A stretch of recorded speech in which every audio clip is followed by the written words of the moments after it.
Hi, there are many people are still confused about this tree, right? But don't worry, I'll make it easy for you. The first one, the easiest. There is often for location. Examples: move there, sit there. It's about location, places, right? The second one, is a contraction for the verb to be conjugated in the third form of plural. They are. It's a short form of they are. Examples: what are they? What are they? They're butterflies. What are they? They're dates.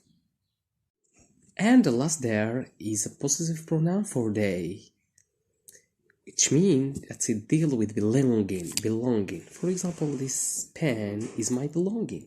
This pen is mine. This pen is theirs. For example, this ball is theirs. Thank you and bye-bye.